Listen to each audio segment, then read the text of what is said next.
gentlemen, Fireman Dan here. Welcome back to another episode of Space Engineers. Unfortunately, this is the second time I'm making this video because my microphone did not record last time. So, past couple of episodes, we went over a couple of basic building blocks of the game. We went over power supply and cargo management. Now this time I thought I would go into putting it all together. Now first off, we're going to make a rover. Now in order to do that, we are going to need a few parts. First off is a landing gear. Well, we'll go with the block first. A landing gear, and you'll see why we need a landing gear. We'll need a control seat or a cockpit. We need a power supply, which is, well, we're going to use a battery. We'll need the wheels, and we'll do 3x3 wheels, 3x3. That's all you need, but let's grab a couple more things. Let's grab a small reactor. Let's grab a solar panel. Let's grab a cargo container. Let's grab an ore detector. And let's grab a connector. And you'll see what all this is for. So first off, we need a landing gear. And the reason I'm putting a landing gear down first, that'll work, is get us up off the ground to build. Otherwise, you won't have any clearance for the wheels to go down here.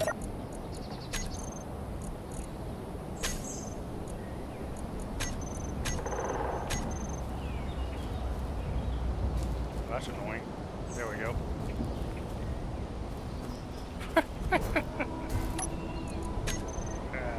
Don't want to call it cooperate. There we go, that's better. Alright. Let's get ourselves a little platform going here.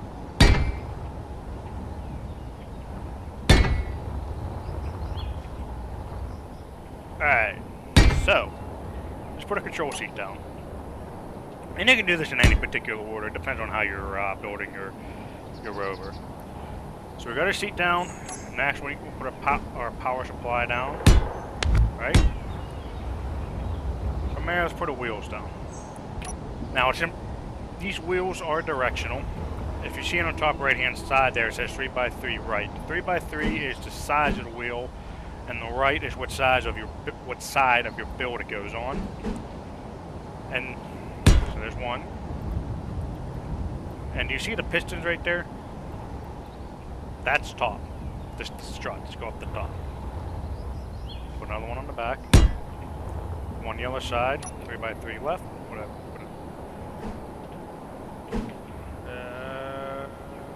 Nope. Upside down. 3x3 left, and that goes the back side of the cockpit. 1, 2. Okay. Technically, that's all we need. So let's go ahead and take that out. Now we have a rover. Alright, so what do we do with this? Well, first off, let me go to the wheels here and group those together. There's some settings in these wheels I want to show you. Steering, propulsion, and braking. These means all these wheels can do the same thing. So if I were to turn, see how all 4 wheels turn? Well, what if I only want the front wheels to turn? Well, if I grab the 2 back ones, and I know these are back because I placed these second, and you see the number 2 behind them. If I turn off steering, what happens? The back wheel no longer turns. I can do the same thing with propulsion and braking, so they don't get no brakes and don't get no propulsion. Airlock shocks, that basically just increases the strength of the airlock, of the air shock suspension if you're going to like hit hard. So if you jump off a mountain or jump over a cliff, or you drop these from, say, a dropship or something, you try to help keep the rover from destroying itself. Steering angle, that's the maximum angle that the wheels will turn either way whenever you turn. Power, that's the amount of power applied to the wheels to make them go round and round. Strength. Strength is the amount of downward thrust, if you want to put it that way, downward power. So if you were to load this up, so let's go to number 2. Let's grab a cargo container.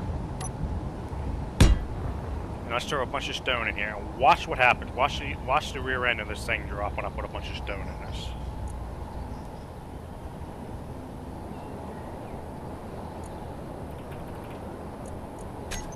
See how that dropped? Just like any other vehicle on the road today that you're used to, the more weight you got onto it, the more the suspension droops down. So let's turn the strength up a little bit. And boom, now you can now handle the weight. Height offset is just basically your ground clearance. That's all it is. Friction is the amount of friction on the ground. The lower it goes, the more you can skid it and slide around. The higher it is, the more grip you get, but you're also at risk of turning over or something, flipping over. Speed limit makes sense. And that's about it. So that's it for wheels. Now there's one other thing I want to show you here is the add wheel. This is grayed out right now because all wheels are here, but let's say for whatever reason you lose your wheel. If you hit add wheel, a new wheel will appear, and you'll have to weld it up. The trick is, if it's against the ground like this, it's not going to appear because there's the collision factor. So you may need to put a piston on the front to act as a jack or something. Alright, so Rovers, what can you do with them? Well, the first one, obviously, is cargo storage. What if you don't want to do cargo storage? What else can you do? Well, we can come in here and put an ore detector on, and you can drive around and detect various ores. There's like a scout, in which we have magnesium below us. Let's grab a seat. You can throw some seats in here and carry your buddies around in multiplayer. You could put weapons on here. Create an armed rover variant. So there's anything your heart content you can do that you can do with a small grid or large grid. You can make a big giant mobile base if you want to. Alright, so the next problem is this battery. Creative is not a problem, but in survival this battery will go dead over time, depending on how much you use it. There are several ways you can charge it. The first one is the connector. It's a good idea to put a connector on all your ships and shuttles and rovers anyways, but if I were to take this, and let's say this is my base,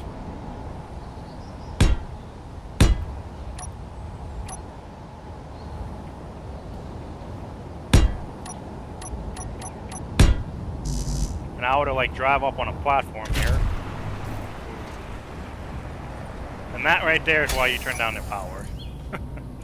So let's turn power down a little bit. And I would have a little platform here, right? I can drive up on this platform and dock this connector to this connector. And what that would do is your base that is being powered by whatever you power system you have will now charge this battery. Option 2 is a small reactor. Now the problem with the small reactor is it's trying to power everything. So it's a good idea on your toolbar down here. Come in here. So, well, first off, press G for your toolbar.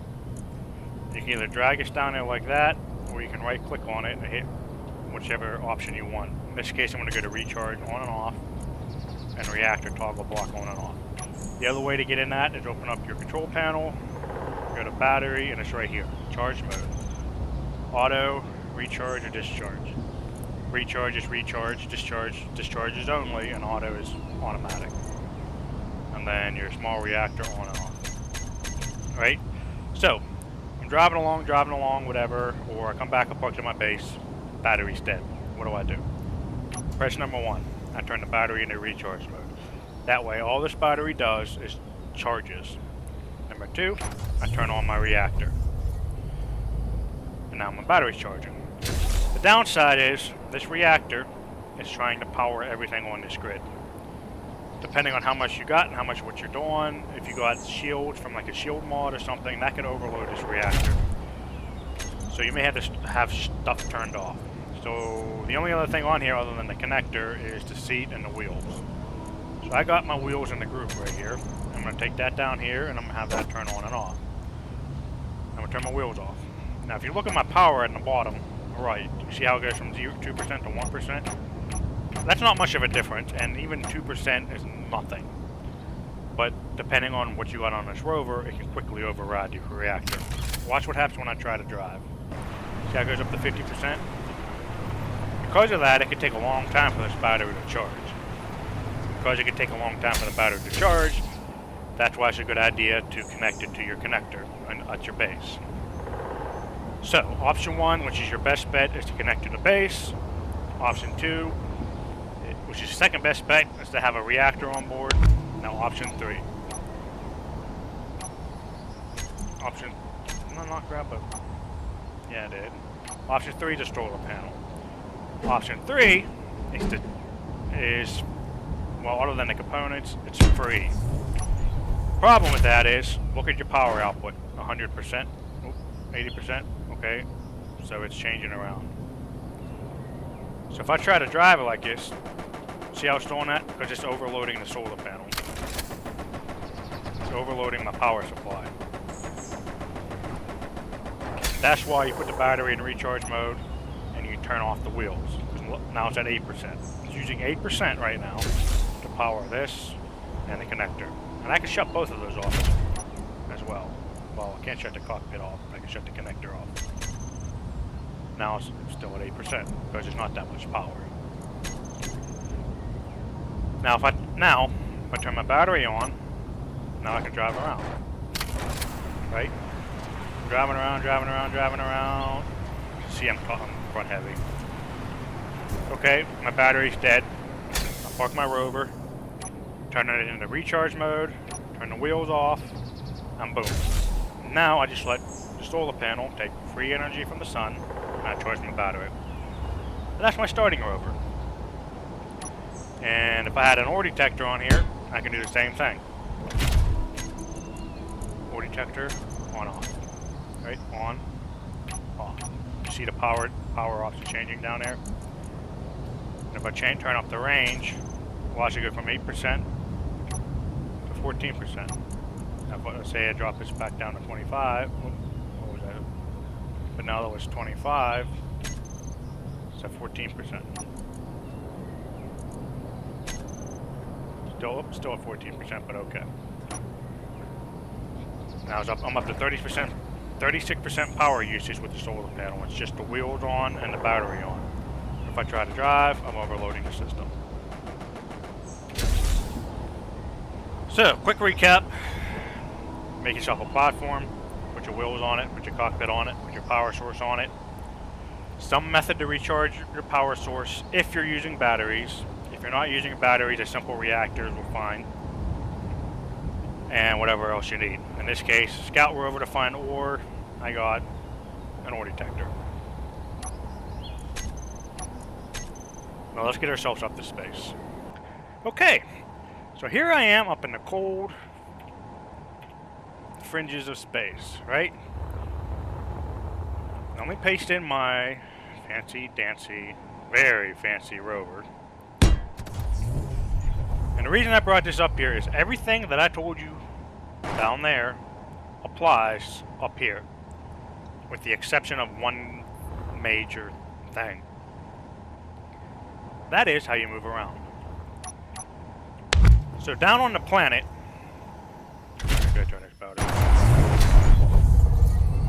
down on the planet, you had your wheels for propulsion and turning and movement. Up in space, you don't. Let me get rid of these.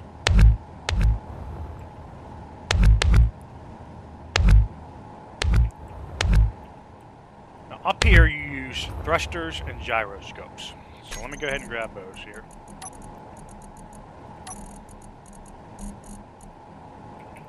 I'm going to use ion thrusters because I'm in space, and gyroscope.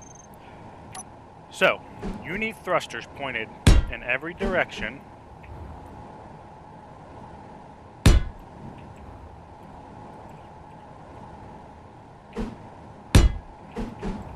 The only exception to this rule is, on a planet, you do not need an upward-facing thruster because the gravity of the planet will automatically pull you down. If you want to, like, descend faster, yeah, sure, you can use a downward thruster. But they are, you know, not required.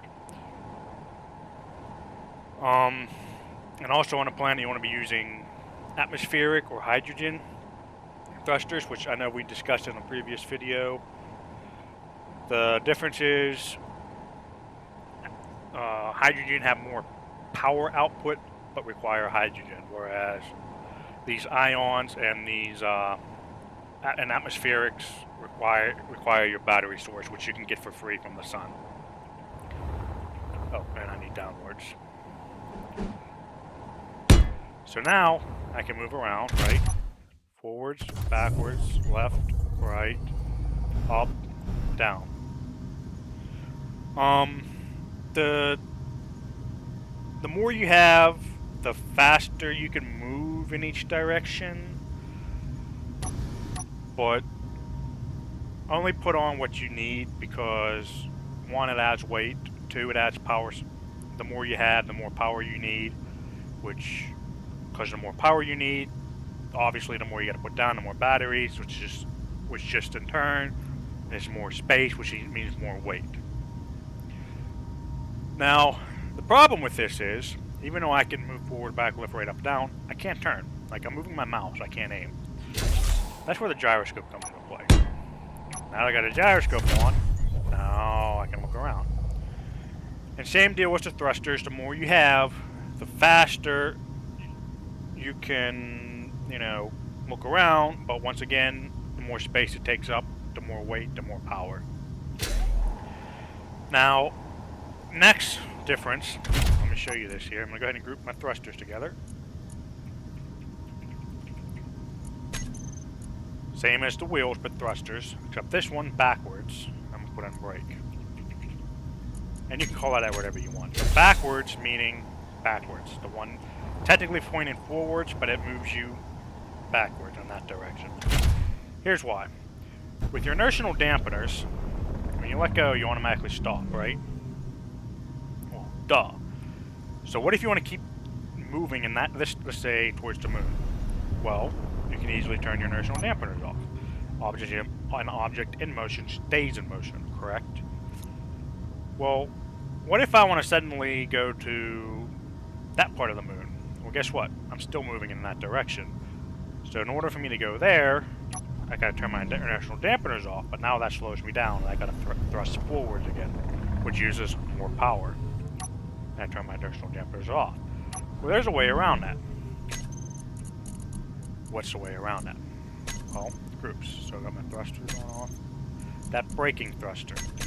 So watch what happens when I push number 3. It turns off, right? So now I can move any direction I want, and it's just like I got my inertial dampeners off, but I can leave them on because that forward thruster is not there to slow me down. And this is great for planets as well, or anything with a gravity, like such as the moon. Because if you're flying along like this, you have to keep your inertial dampeners on.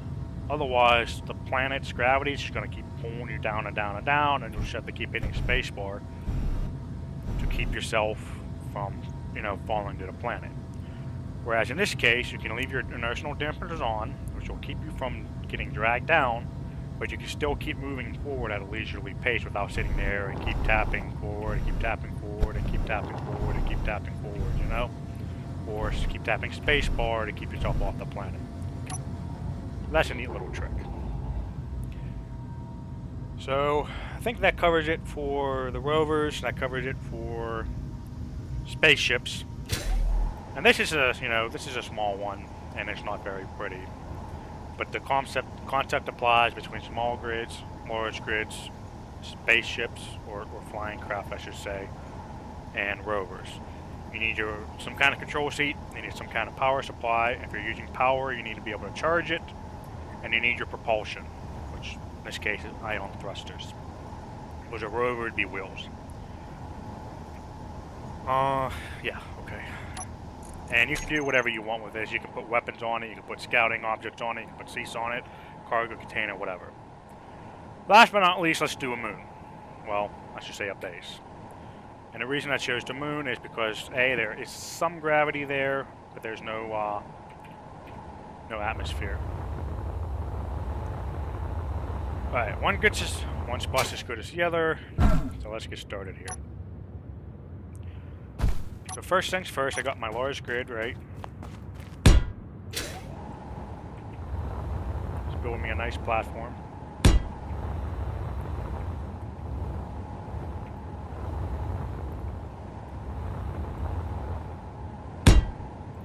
Alright, now there's some things I'm going to need for a base, and this platform's probably going to be too small.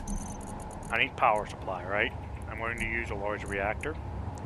I need my engineering, quote-unquote engineering, which is be able to produce things. So I need my refinery. I need my assembler. I'm going to need to be able to breathe, so my H2O2 generator, oxygen, hydrogen generator. I'm going to need to be able to respawn if I die and heal myself, so I need a med bay or medical room. I'm going to need some kind of cargo management. So grab a large cargo container. And I'm going to want, even though there's gravity up here, I'm going to want full gravity. So let's grab a gravity generator. And I'm going to need some place to log out. Because if you are on a multiplayer server and you log out without going to sleep in a cryopod or a bed, you lose all your inventory. So let's grab a bed.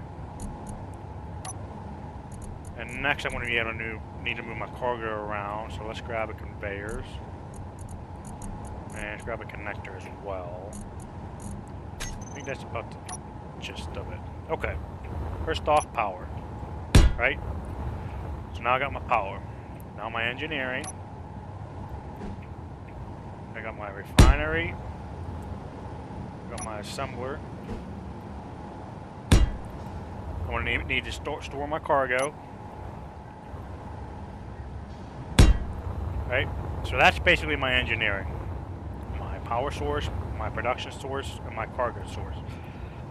And you can add more of this. You can have more refineries, more assemblers, more cargo storage, cargo containers, all to your heart's content. Now all these need connected together, so power, or so your ore ingots can move from your refinery to your cargo, down into your your assembler. So let's do that. Conveyor tubes, conveyor, conveyor, junction, junction, junction, junction. Let's connect them all together. So now items can move freely in between all three of these, or all four of these objects. Now I'm going to need my ships to be able to dock with this and unload or load up. In this case, a miner, so we can go up to an asteroid somewhere and grab a bunch of ore. So I'm just going to put back wall. So there's. The reason I put this in the wall is because it's airtight, and you'll see what I mean shortly.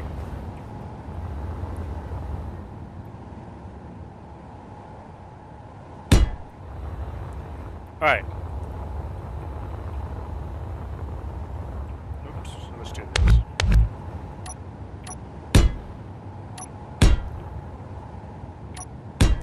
All right. So now a miner can come and dock to this connector and transfer all of its ore into the cargo container and the refinery, where it'll get turned from ore to ingots back into the cargo container, where it's ingots, and the ingots can go up, over, and down into the assembler, and then make the parts that I need to build my base, ships, whatever.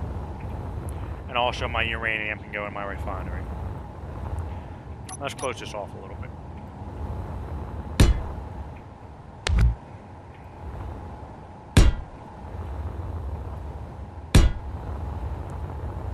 Now, I intentionally left the space there for a doorway.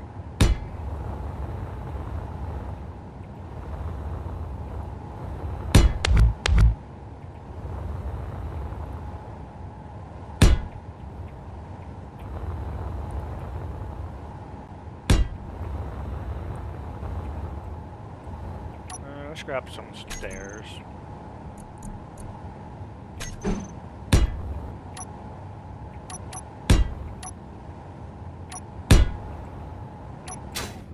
Right, and I go up the stairs and into my base.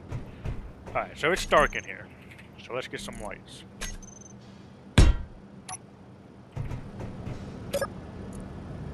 Interior light, radius up.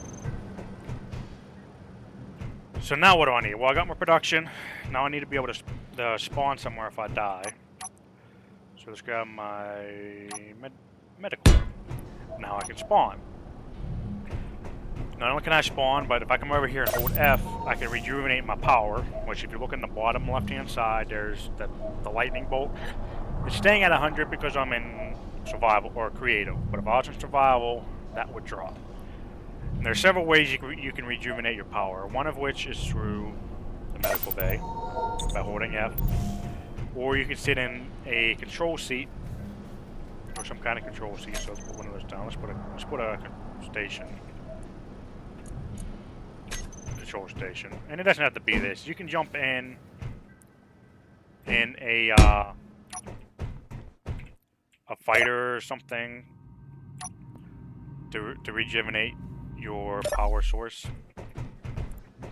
So there's and any kind of control seat or seat that you could physically sit in to attach yourself to a grid, that a powered grid will rejuvenate your power supply on your suit. The medical room will also power or refuel your oxygen and your hydrogen as well. But in order to do that, it needs to be piped into the rest of your system. So let's go ahead and do that. Let's run this up. So let's go over one, over again. Now my medical room is piped into the rest of my cargo. I still can't get oxygen and hydrogen. The reason being is I don't have an O2 station now. Right? Oxygen generator. This needs to be piped in as well. Obviously.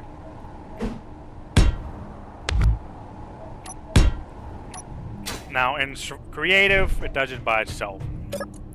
But in survival world, I would need to put ice in here. So let's go ahead and do that. Ice. Let's put 1,000 in. So by putting ice in here, it does several things. Number one, I can rejuvenate my oxygen and my hydrogen in my suit. Number two, by putting oxygen bottle in a hydrogen bottle, it will automatically fill them. These are already full at 100%, but if it were not, they would get filled. And oxygen bottles and hydrogen bottles, which can be made in the assembler, can be used to refill your oxygen and your hydrogen when you're, out and about. Now, I need a bed.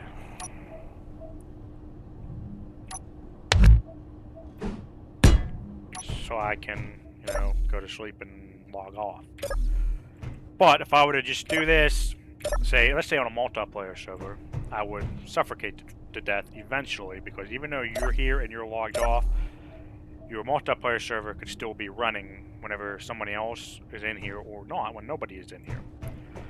So how do I do this? So how do I stay alive? Well, two options. Number one, you can use a cryopod. Cryopod does the same thing as the bed, allows you to log out, except if I were to pipe this into my conveyor system, it provides oxygen, so I will never suffocate. Option two is I could pressurize this room. Well, how do I pressurize this room? Number one, I need an oxygen generator, right, which I have. Number two, I need to seal it off from the environment, which I got a big hole here. So let's get a door.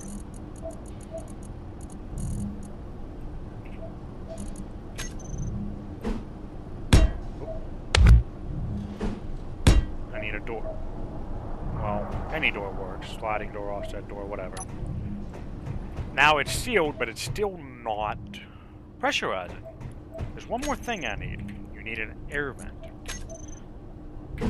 The air vent here, through either an oxygen tank or an H2 generator, can pressurize a room.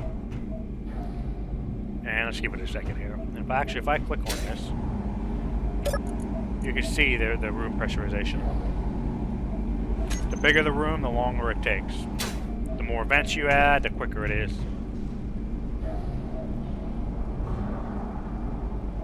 Awesome. So here's my base. I got power, I got a refinery, I got an assembler so I can make or repair things. I got a cargo storage so I can store whatever I need. I got a connector on the outside so I can dock my ships and my miner to this.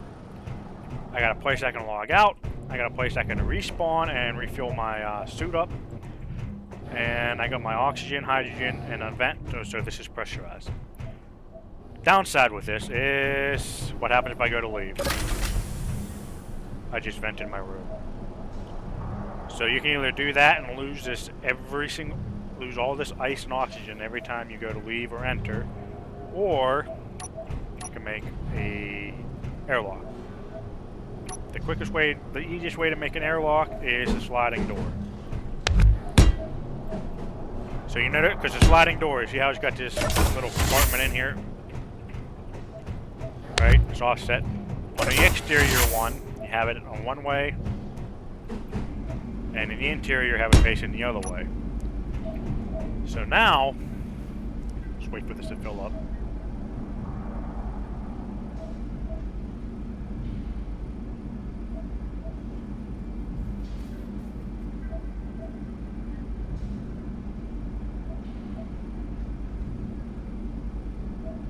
Tick tock, tick. There it is. It's full.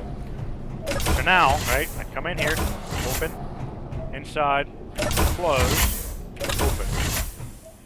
Now you will lose the air volume that's right here, right? But you will not vent out your entire base. So this is the vanilla version of a cheap and simple airlock. There are modded blocks, airlock modded blocks that are just the size of this door on the workshop that you can use, and there are big fancy dancy ones you can make, which I think the next video I think I'll make an airlock for you, a fancy airlock for you. That's all vanilla. But now you have a fancy airlock, or a simple airlock. So, my base is complete. Now if I run around, I still got a little bit of, gravity problems. But what if I want regular gravity? Well, gravity generator. Now even on the moon, there's still a little bit of gravity, but what if you are on an asteroid? No gravity. What if you make a large ship? No gravity. Gravity generator. See? And here's the cool part about this. Let's put it on the wall. Now I'm kind of walking crooked because the moon's gravity is pulling me that way. The gravity generator is pulling me this way. As I add more, I get higher and higher gravity level. Watch what happens whenever I drop this out. Whee! So fun with gravity, right? So now there's my gravity generator. Now this is all I need for a base. And you can make this look pretty, you can fancy this, fancy it up, or have individual rooms, a room for your cargo, a room for your engineering, a room for your power. You can add weapons on it, you can change the shape, whatever your heart's content. That is basically how you build a base in a nutshell. Just be careful because close the door behind you so you don't vent out your space. Alright, well, that is all, folks. If you have any questions about what I just did, and I know I went through it a little bit quickly, so you can just go back and rewatch. But if you have any questions about what I just did, feel free to leave a comment, and I will answer your comment. Before I go, I should add two things. One, obviously you can lose this. What I mean by lose it is you can go out there, go mining somewhere. Now, you build on the moon, But if you come back to the moon, like, okay, where's my base? Well, what if you build on an asteroid? That asteroid can be anywhere. Well, you got two options. Number one, open up your control panel, go to GPS points, and hit new from current position.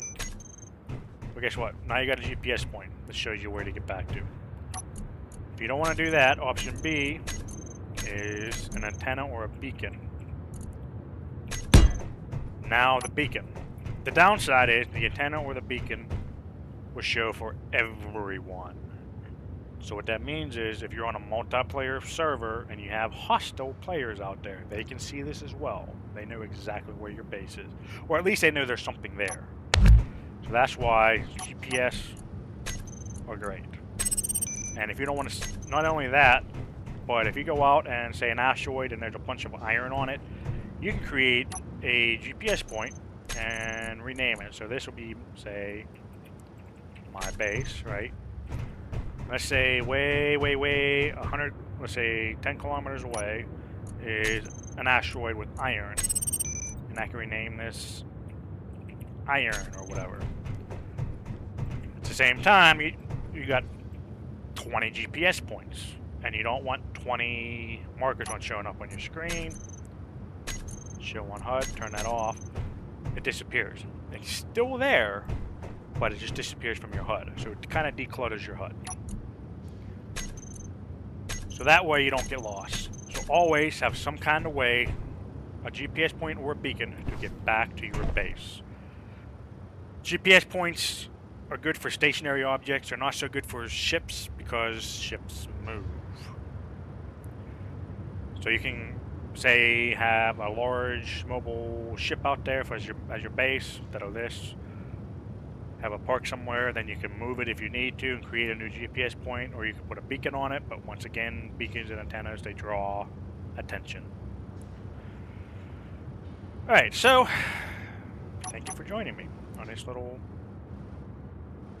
I don't know what you want to call it, your rover, spaceship, and base tutorial. Please like, comment, subscribe if you haven't done so, and I will see you next time.